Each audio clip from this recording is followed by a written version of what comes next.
அஸ்ஸலாமு அலைக்கும் வரஹ்மத்துல்லாஹி வபரகாத்துஹு. என்னோட கேள்வி என்ன அப்படின்னா, இப்போது முஸ்லீம்களை எடுத்துக்கிட்டோம் அப்படின்னா பல்வேறு ஜமாத்துகளும் முஸ்லீம்களே பல்வேறு பிரிவினர்களாக இருப்பதை நம்மளால் பார்க்க முடியுது. இதில் யார் சரியான அக்கீதாவை பின்பற்றுறாங்க அப்படின்னு நம்ம தேர்ந்தெடுத்து நம்ம அவங்கள பின்பற்றுறது கேட்குறாங்க அப்படின்னா, முஸ்லிம்களுக்கு மத்தியில் இன்றைக்கு பல்வேறு விதமான பிரிவுகள் இருக்கிறது. பல ஜமாத்துகளாக பல இயக்கங்களாக பிரிந்திருக்கிறாங்க. இருந்திருக்கக்கூடிய ஒவ்வொரு பிரிவினரும் ஒவ்வொரு ஜமாத்தார்களும் அவர்களுக்கென ஒரு கொள்கையையும் வகுத்து வச்சிருக்கிறாங்க.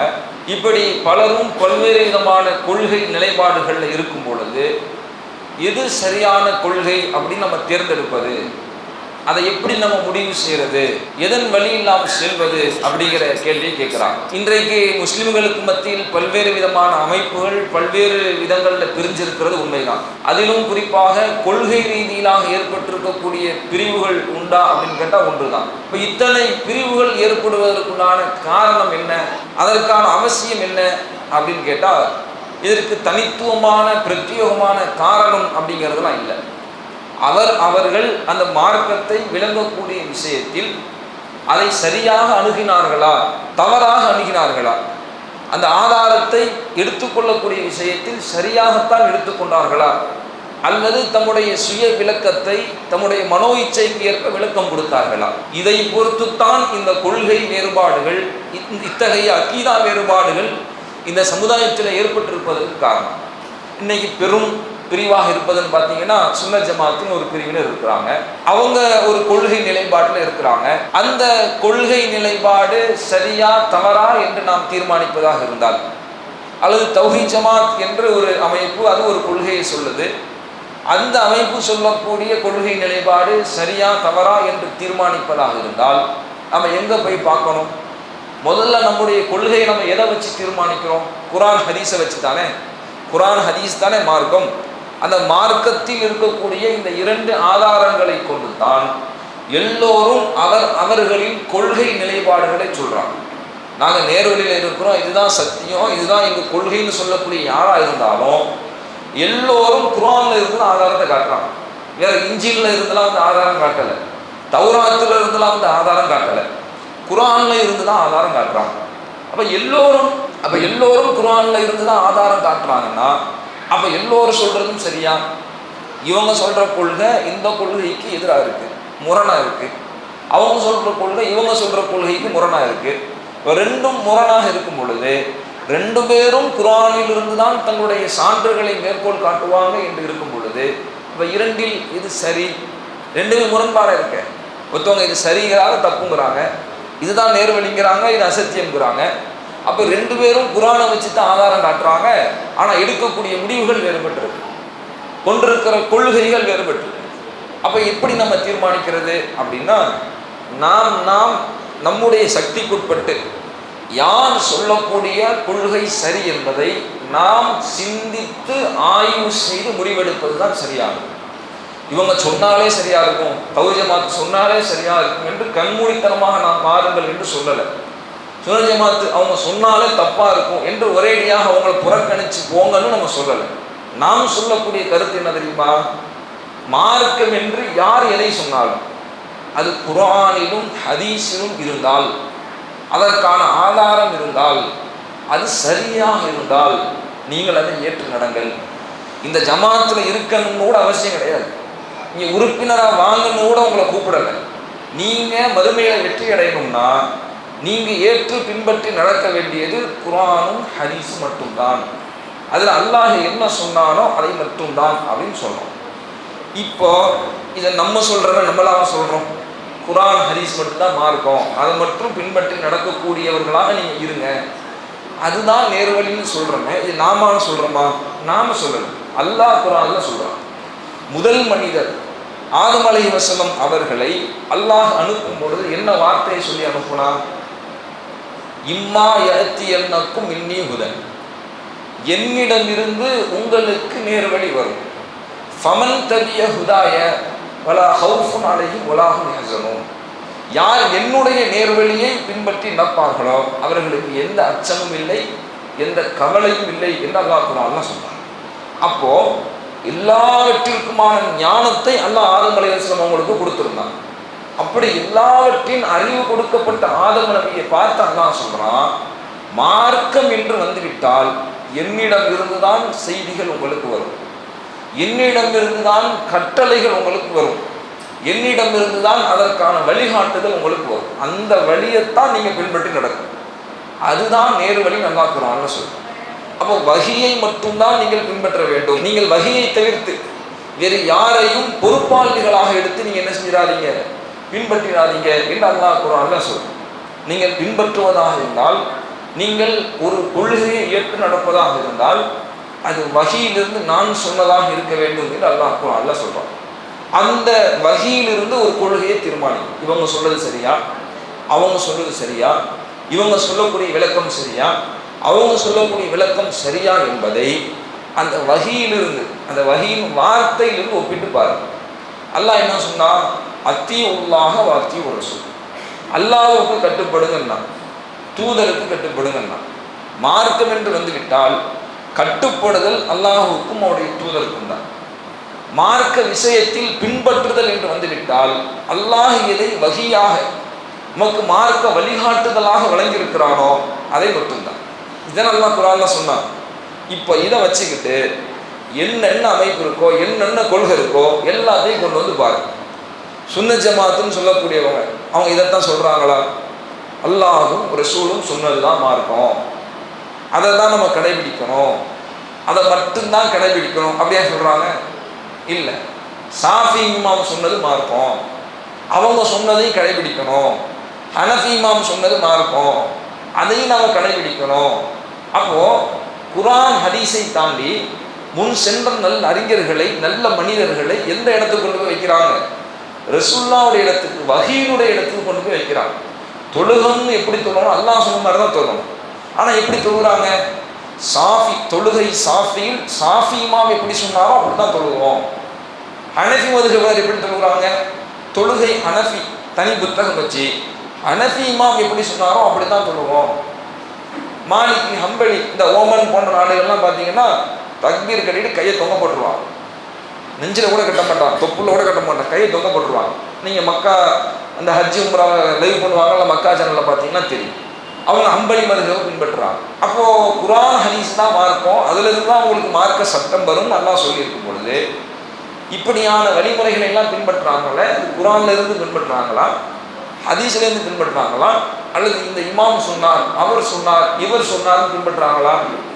அவர் சொன்னார், இவர் சொன்னார்னு ஒரு தனி இமாம் சொன்னதை தானே பின்பற்றுறாங்க. அப்போ அல்லாஹ் குர்ஆனையும் ஹதீஸையும் தான் நீங்கள் பின்பற்றணும்.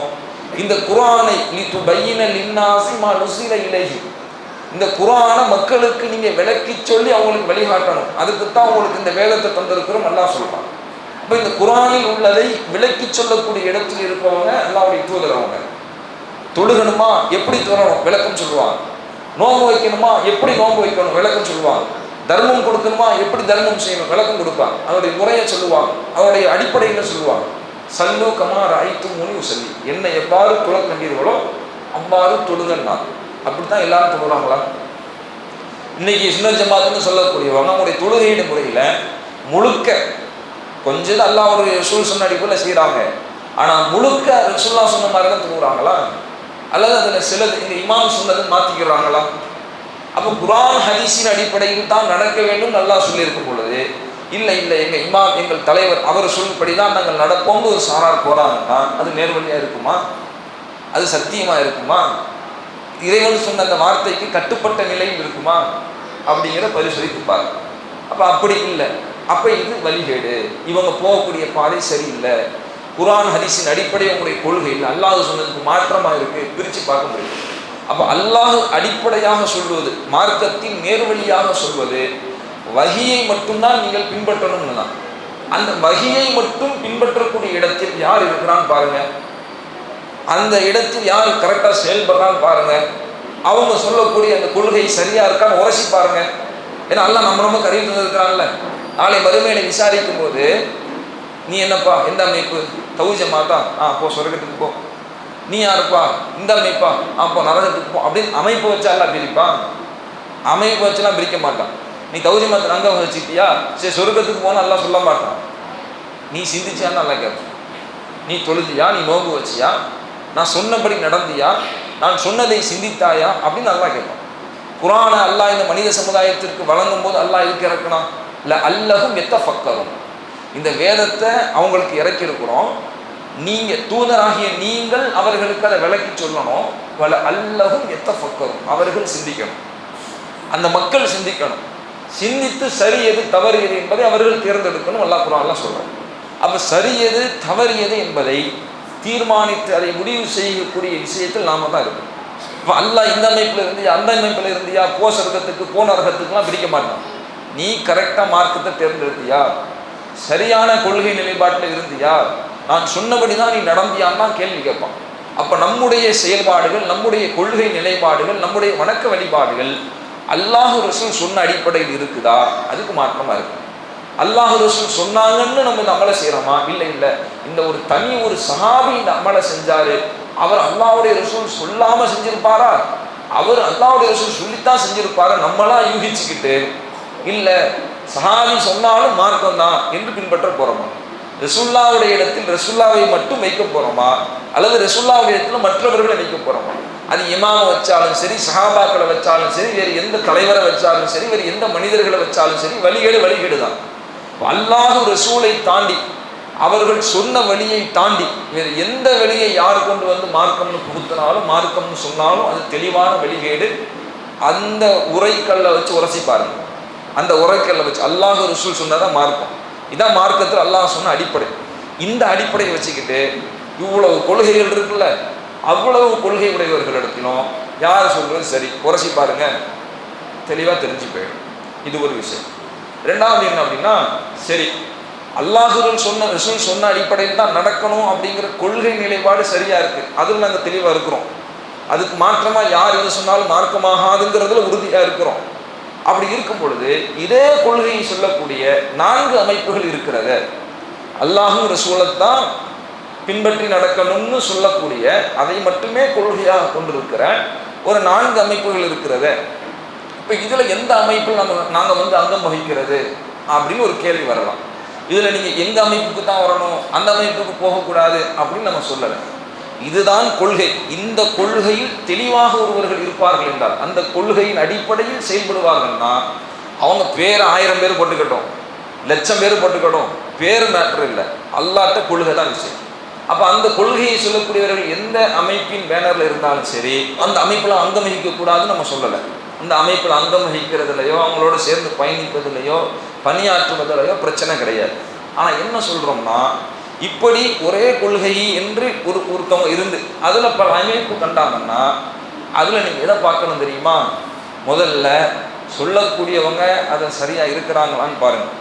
சொல்லக்கூடியவங்க உண்மையிலேயே மார்க்க நிலைப்பாட்டை எத்தி வைப்பதுக்கு சொல்கிறாங்களா, சுயநலத்துக்காக சொல்கிறாங்களா அப்படிங்கிறத பாருங்கள். அந்த கொள்கை பிரிவுகள் அந்த கொள்கைக்காக ஏற்படுத்தப்பட்டதா அல்லது தனி நபருக்காக ஏற்படுத்தப்பட்டதா பாருங்கள். தம்முடைய சுயநலத்துக்காக ஏற்படுத்தப்பட்டதா அல்லது சமுதாயத்திற்காக ஏற்படுத்தப்பட்டதா அதை பாருங்கள். 2 ஆப்ஷன் இருக்கு. 2 ஆப்ஷன் நம்ம எதை தேர்ந்தெடுப்போம்? 2 பொருள் முன்னாடி கொண்டு வச்சா 2ல் சிறந்தது தானே தேர்ந்தெடுப்போம். மட்டமாக இருந்தாலும் பரவாயில்ல, நல்லா இருக்குன்னு போவோமா, அல்லது சூப்பராக எது கிரேட் உயர்ந்ததா, எது தரமானதாக இருக்குது அதை தேர்ந்தெடுப்போமா? ஒரு காஸ்ட்லியான பைக்கு, ஒரு ஓட்ட வண்டி, எதை தேர்ந்தெடுப்போம்? காஸ்ட்லியான நல்ல தரமான புது வண்டி தானே தேர்ந்தெடுப்போம். அப்போ மனசு நமக்கு என்ன சொல்லுது? எல்லா விஷயத்திலும், சாப்பாட்டிலும் சரி, உடையிலும் சரி, இருப்பிடத்திலும் சரி, நமக்கு ஆப்ஷன் இருக்குதுன்னா அந்த ஆப்ஷனில் சிறந்ததை தான் தேர்ந்தெடுக்கும். இப்போ அதில் எப்படி சிறந்ததை தேர்ந்தெடுக்கிறோமோ அது மாதிரி அமைப்புகள், ஒரு கொள்கையில் உடையவர்கள் பல அமைப்பாக இருந்தாலும் அதில் சிறந்ததை தேர்ந்தெடுக்கும். உங்கள் பார்வைக்கு யார் சிறந்தவங்களாக இருக்கிறார்? தனி மனிதனை தூக்கி கொண்டாடாமல், தனி மனிதனை தலைவராக கொண்டு பிரிவுகளை ஏற்படுத்தாமல், கொள்கையாக தலைமையாக கொண்டு செயல்படுற அமைப்பு எது?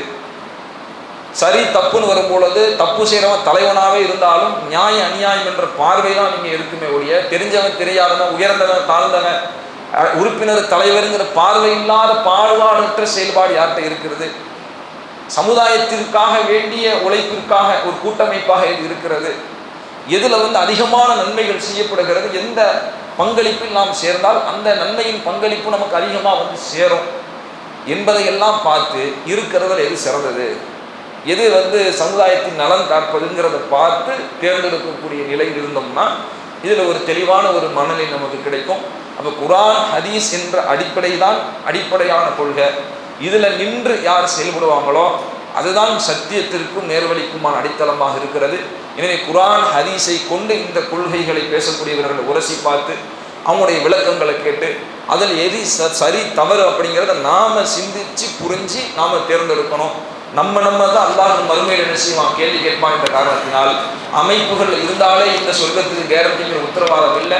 நாம் நம்முடைய அறிவை கொண்டு இந்த குர்ஆன் ஹதீஸ் கொள்கையின் அடிப்படையில் செயல்படக்கூடியவர்கள் யார் என்பதை ஆய்வு செய்து அதில் கேள்வி கேட்டு தெளிவை பெற்று அதை பின்பற்றுவது தான் நம்முடைய இம்மை மறுமைக்கு ஆரோக்கியமானது அப்படிங்கிறது இதற்கான பதிலாக சொல்லுங்கள்.